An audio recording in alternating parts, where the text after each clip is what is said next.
Inyuma y'amakomine ya Nyanzarake na Mabanda, abo bantu bitwa Batuntumuzi barabandanya kwibonekeza mu ntara ya Makamba. Akarorero ka hafi nako muri komine Kibago neza na neza ku mutumba wa Bukeye mu gacimbiri ka Busoro.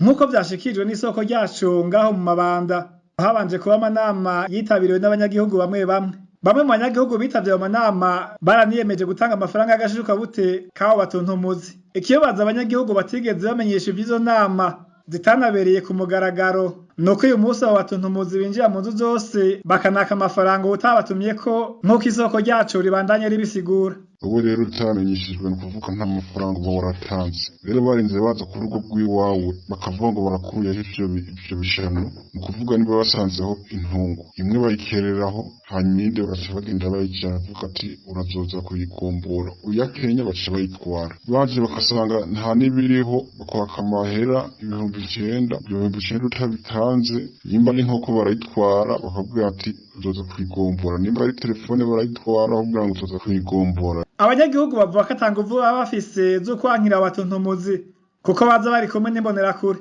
Uwo munyagihugu aravuga zimwe mu zamenyekanye. Rero abantu bari hejuru y'ivyo babihagarariye ni uwo bita Elias batazira mu kigo, hanyuma akaba ari kumwe nyene n'abandi mbonerakure. Hari uwitwa Thierry, harimo uwitwa Nyosa, harimo abo bita Mwungere, hakaba n'abo bitwa Bayeze, abo bita Nduwi. Kw'igenekezo rya 21 Ruhuhuma Nshuti n'amagara Tantine Buramatari w'intara ya Makamba yamenyesheje abanyagihugu arongoye ko ibintazi bitemewe n'amategeko, aho mbere yagabishije ko uzofatwa wese ariko arabikurikira canke abishigikira azohanwa hisunzwe amategeko. Aha akaba yanasavye abajeje intwaro bo hasi gukurikirana ibibera aho barongoye.